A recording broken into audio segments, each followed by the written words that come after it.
Matt Campbell said that sacks don't matter. Let that sink in. We are less than a week away from Iowa State playing a live football game, and Campbell is downplaying the importance of getting to the quarterback. Is this legit? Is this what he actually thinks? Or is maybe there a problem on the defensive line? We'll talk about it today on Locked On Cyclones.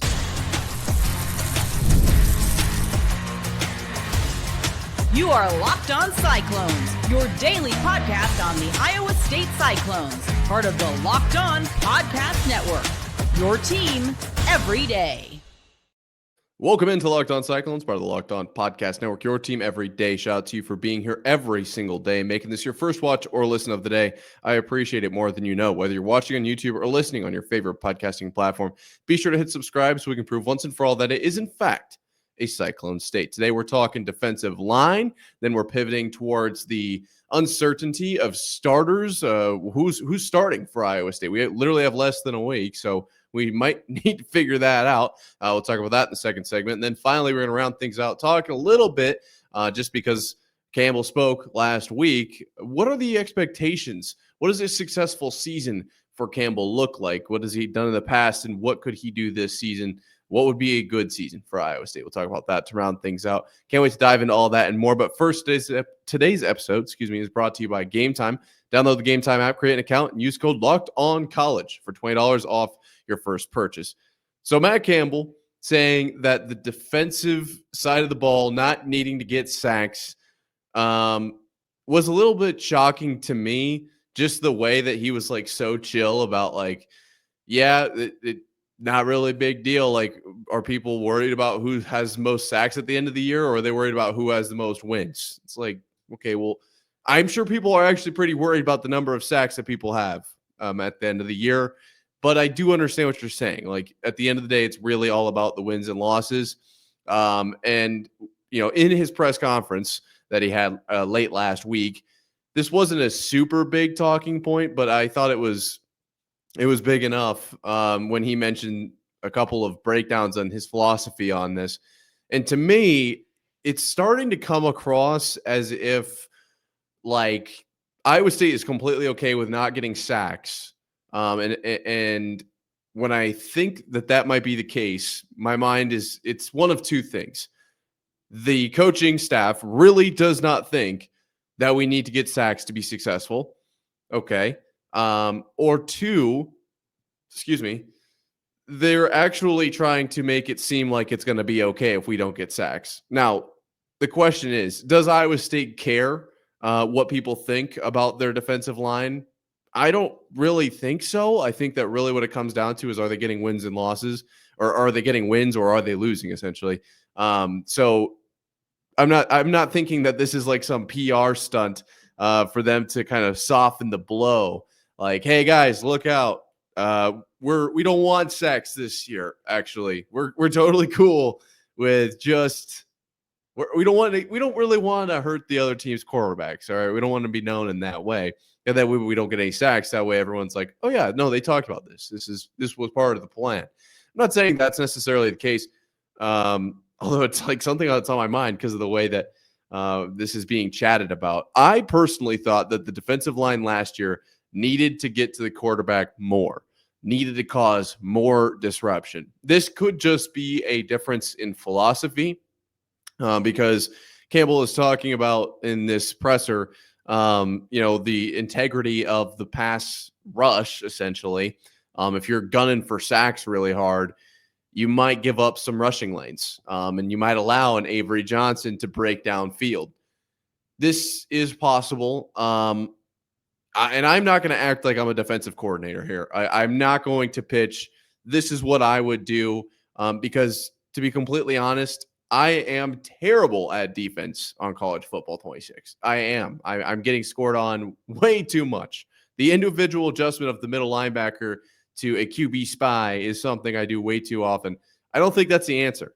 I don't think that it's not working for me, at least, right? So I'm not going to sit here and tell you, yeah, we need to increase blitz rate. We need to go harder at the quarterback and then have a backup plan in case they do break contain. Now, that's my mindset. Like that, I'm not going to say that that's what we should do though, because I just don't think that that's necessarily right. However, I do feel like this concept of like, well, we're not really too worried about getting sacks. Like it's just not too big of a concern of ours. I don't love that. I think that this defensive line needs to be getting to the quarterback and forcing them to make decisions. I think they have to keep the opposing quarterback guessing. I think that they need to be uncomfortable. Okay. Is that just me? Like, is that too much? I don't know. You guys got to let me know in the comments or at Nick_Marv on Twitter. But to me, where the Big 12 is at, and where football is at nowadays, I don't think you can be completely okay with like just barely ever bringing any pressure, and the 3 or 4 you send. It's like, well, they're kind of there to just. The way it sounds is it's like, as long as the quarterback doesn't run and burn us, we're totally cool with that. It's like, what? So that you're cool with him setting up camp in the pocket and like being able to get a feel for our defense? Are you trusting the secondary that much? Is that where this is stemming from? Is that the thought process here? You want to get the ball in the air so we can take it out of the air? What if we need a sack? What if we need to sack them to take them out of field goal range? I'm not going to be betting on a pick there. Like, so then this stems into, is the defensive line struggling, and does that become a run stop problem? Well, I think the linebackers are going to be just fine for that. I really do. I think that they're going to be okay at filling those holes. But I hesitate to feel extremely confident in the way that they're talking about, even if it's not necessarily the players, right? Even if it is, we've got a couple freaks out there on the line. The philosophy of this defense is, it appears to me to be a little bit too kind of passive for me. Like, I think we need to maybe be willing to put a little bit more pressure on the opposing team quarterback from time to time. Okay. Now, if you only bring pressure in third down situations or in short yardage situations or in long yardage situations, even if you just pick a time and you always bring pressure, keep in mind, yes, that the offense does still have to deal with that pressure, but it's expected, right? If you bring an extra middle linebacker every single time it's third and between 6 and 10, right? If it's longer than 10, you don't. If it's shorter than 6, you don't. The opposing team knows that every single time. They're going to call it out. They're going to pick it up. They do still have to deal with it. That's why we play the game, but they're going to see it coming. I want to see this implemented throughout the game more sporadically. I think we need to turn up the defensive intensity on the front.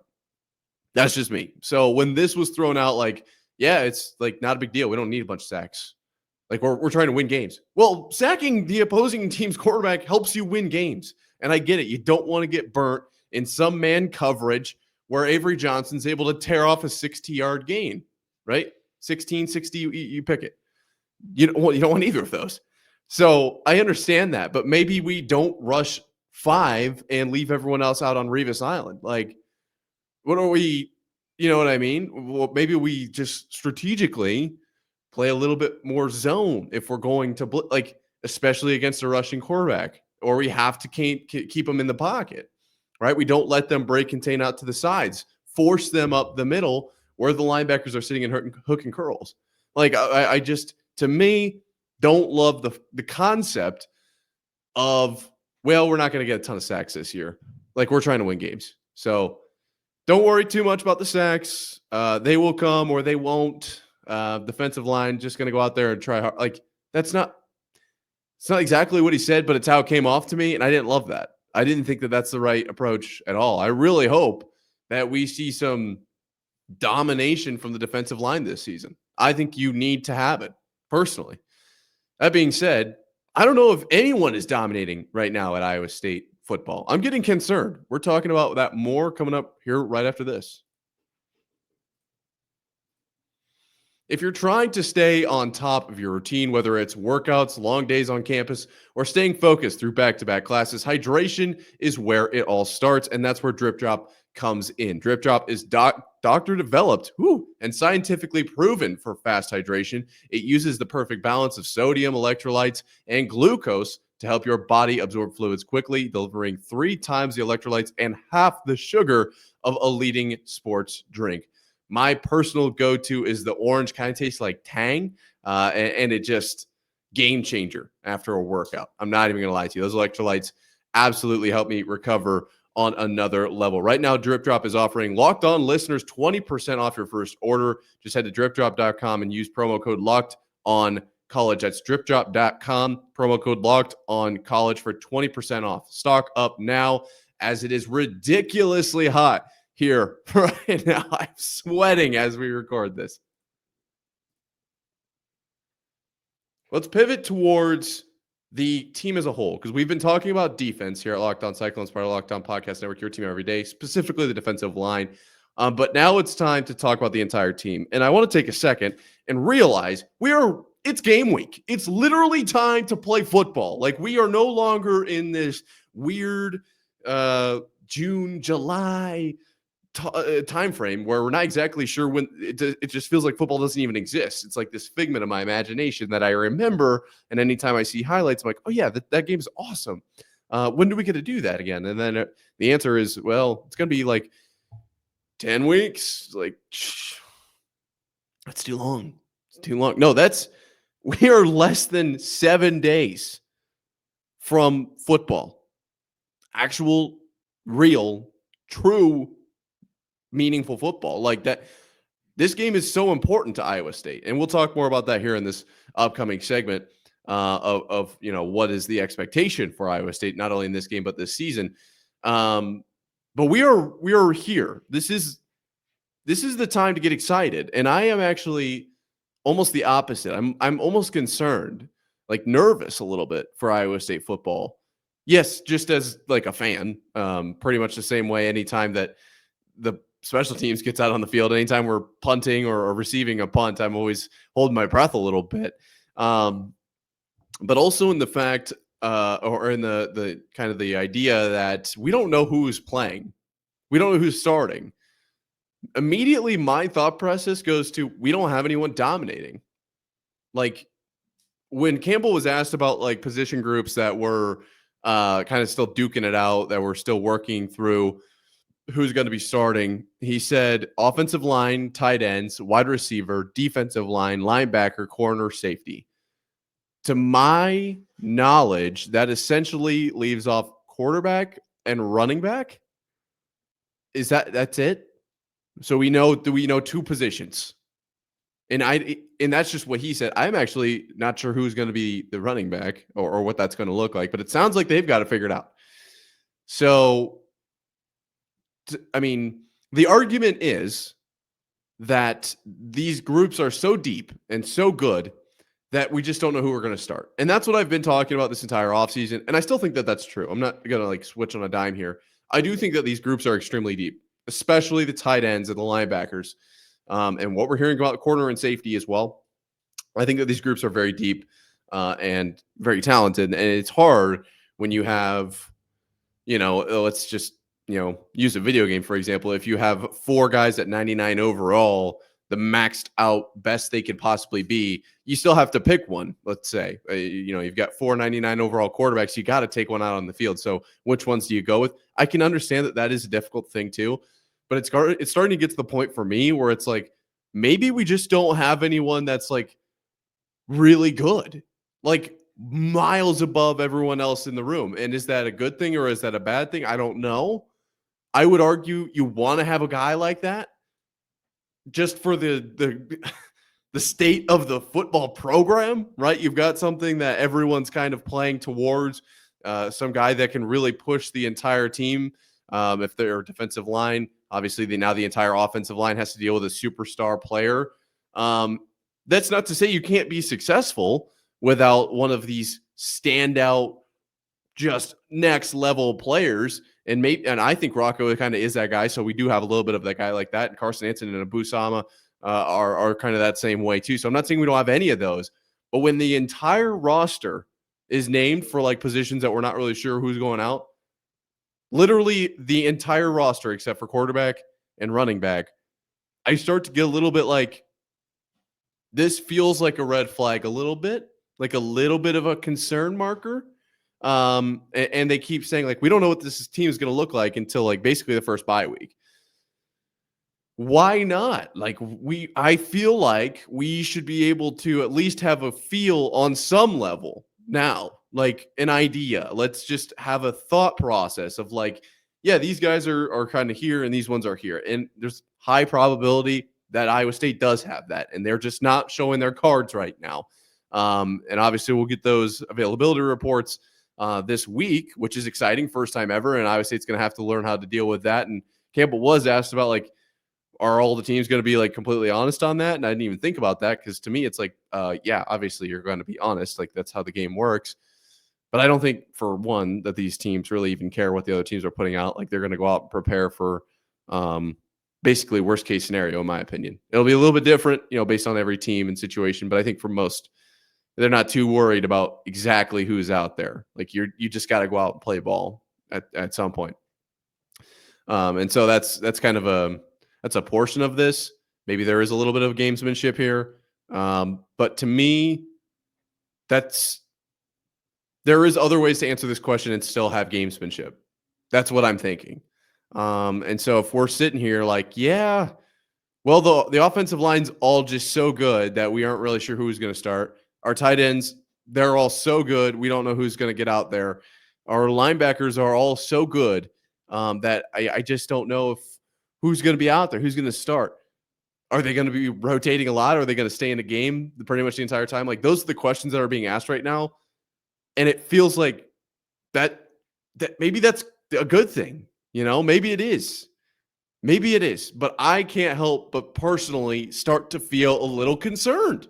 Like, it's 5-6 days from game time, and we're just figuring it out kind of as we go. So what's going to happen when the lights kick on in Dublin, and we just we don't really know? We're going to figure it out in the third quarter in a conference game against Kansas State. A meaningful game, legit game. We're just kind of, and I don't know, this has to, the more I'm thinking about this, it has to be gamesmanship. It has to be, because obviously you don't want to give away too much. You can kind of play that angle here. Like, you can do that. We haven't played a game yet. We're just not really sure who's going to start. We just don't know, guys. I don't know. I don't know what to tell you, Kansas State. We don't know who's going to be out there.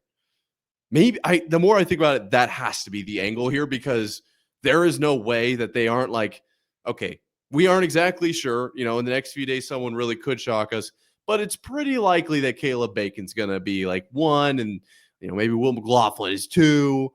Maybe it's Chase Sowell and Xavier Townsend 1, 2. More than likely, but maybe maybe Brett Eskelson sneaks in here or something like that. Feels like where we should be, at least having a rough idea, as opposed to yeah, man, we just don't even know. We've got so many guys on our team. We have to pick some to start. How are we going to do that? I'll tell you how. Pick the best ones. So, now that I have gone through this entire thing, thank you for sticking with me as I thought through this. It has to be gamesmanship. And that probably means that Iowa State's in a really, really good spot.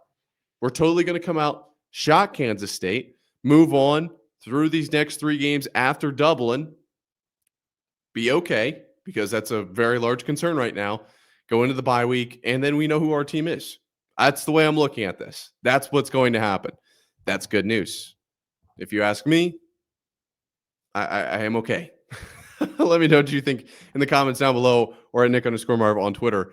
I'm genuinely curious. Are you guys concerned by this? Because I feel like I'm the only one a little bit here. I don't know.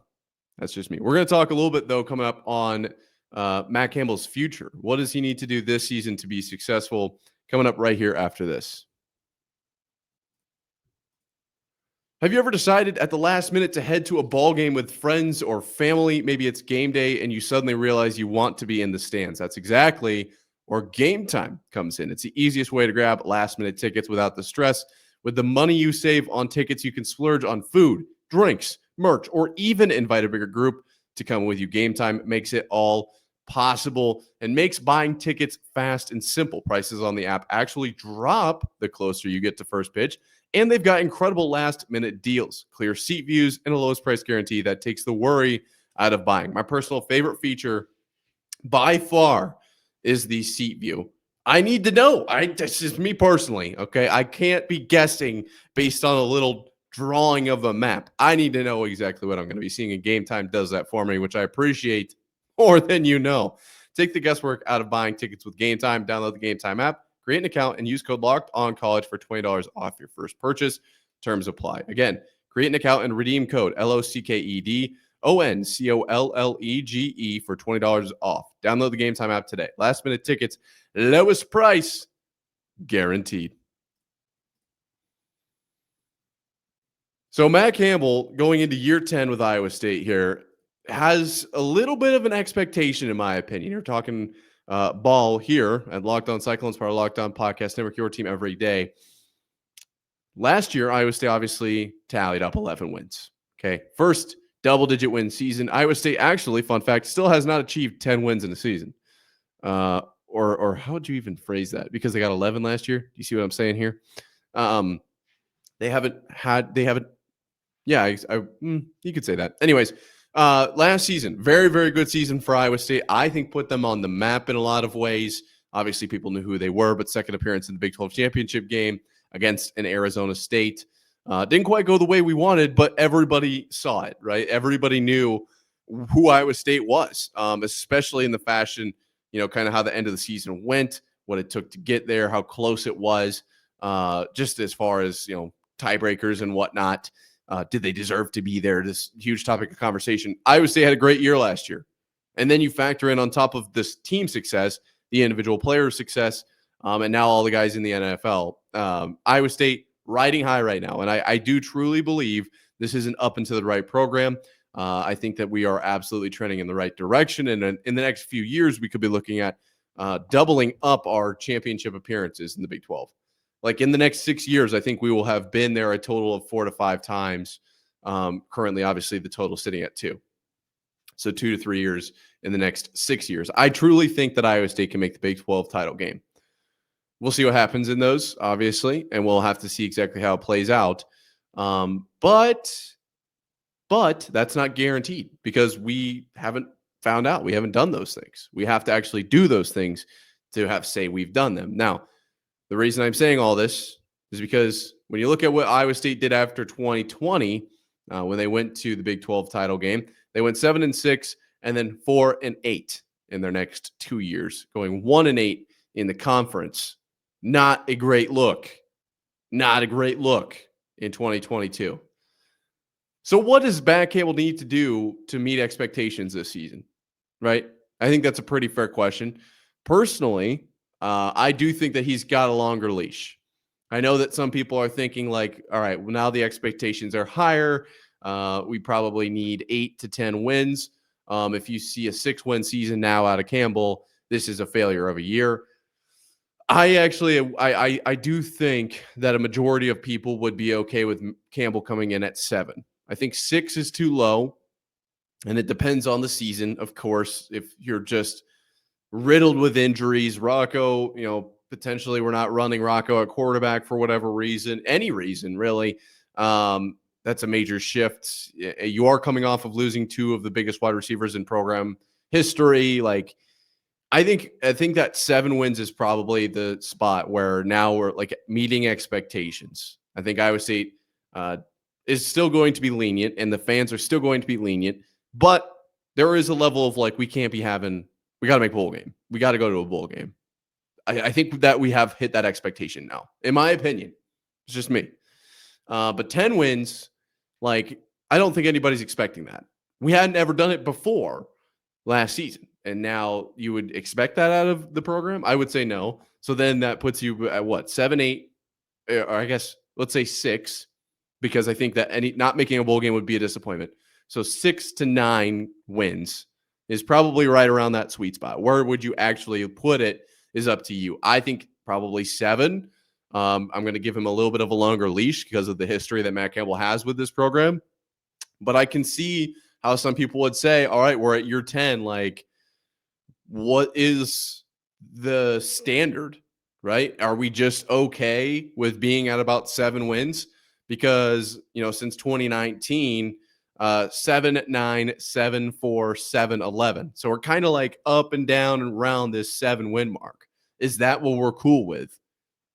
Because I will say the grass is greener where you water it. That's true. And I would never, ever hope to move on from Matt Campbell. But I could see some other people saying that, well, are we okay with 7 wins? Like, is there a different option here other than 7 wins? Me personally, I would never move on from Matt Campbell. I think that that's only a recipe for disaster. I think he's one of the greatest coaches of all time. Definitely in Iowa State history. You don't want to end up in a weird situation where you move on because you're trying to get to bigger and better things, and all of a sudden you're struggling to make a bowl game for the next 10 years. I think I think Matt Campbell's the best. Like, I'm not saying that at all. Just saying that I could see some people out there being in the camp of, it's been 10 years. Like, yeah, we've made it to the Big 12 title game 20% of the time. We've been to 7 bowl games. So 70% of the time we're going to a bowl game. That's pretty good under Matt Campbell. Winning record, like, yeah, but what is the comparison to? I could see some people getting a little greedy. Me personally, I think meeting expectations, I think is 7 wins, just based on what the last few years have looked like. What you are losing, remember, it's easy to just think that this is the best team ever. And that's what we're hearing out of these press conferences. But you did lose a fair amount of production from last season, so let's not forget that. How good the Big 12 is, right? I think the Big 12 is one of the better conferences. You're going to face a ton of really good quarterbacks this season. You do have a relatively challenging schedule. You're not handed a cakewalk per se. Like 7 wins, I think would be meeting expectations. 8 wins, also meeting expectations. I think to exceed expectations is when you get to 9 to 10 to 11 to 12. Like, that's when you start to exceed expectations. I think making the Big 12 championship game exceeds expectations for this year. Me personally, I feel like that should be happening every single year. So I don't know. Maybe that's just the Patriots fan in me. You can kind of see it over my shoulder, I think. Yeah, right here. Patriots fan there. That's just like Super Bowl or bust. Chiefs fans, I know you guys kind of feel the same way now. I feel like we should be competing for bigger and better things every single year. So that's just me, but I think there are a lot of Iowa State fans out there that when we make the Big 12 championship game, like, we have way over exceeded on our expectations. So I think I would say that's fair. That's probably an over accomplishment if you make that Big 12 title game. If you make the CFP, I think that's an overachievement. That is a very good year for Iowa State this upcoming season and for Matt Campbell. I think really the biggest thing is, what does Matt Campbell do after a great season? What does Matt Campbell do now with a different team? Not totally different, like same quarterback, same running backs. You're bringing a lot of guys back at linebacker and tight end. Very interesting situation. But what can Matt Campbell and what can Iowa State do on the heels of an 11-win season? That, I think, is the biggest question. It's not so much like, what is the number that they need to get to? What is the the actual accomplishment just in this year in a vacuum, right? Is it second place in the Big 12? Is it third place in the Big 12? I don't know. I don't think it's about in a vacuum. I think it's about, if Matt Campbell has a very good year, what does the next year look like? How does the program trend after a very, very good year? That's what I think that this question becomes.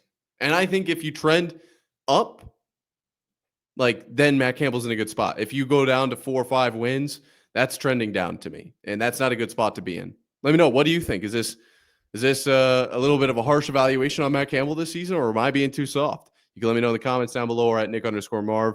While you're in the comments, it's completely free to share, hit subscribe, prove it to Cyclone State. If we can get to 1,000 before Farmageddon this coming weekend, my mind will be blown. I cannot wait for this game. Shout out to every single one of you making it to this point in the episode. That being said, until next time, Cyclone fans, stay safe out there. Football season coming up. We got to watch every single game. Sayonara.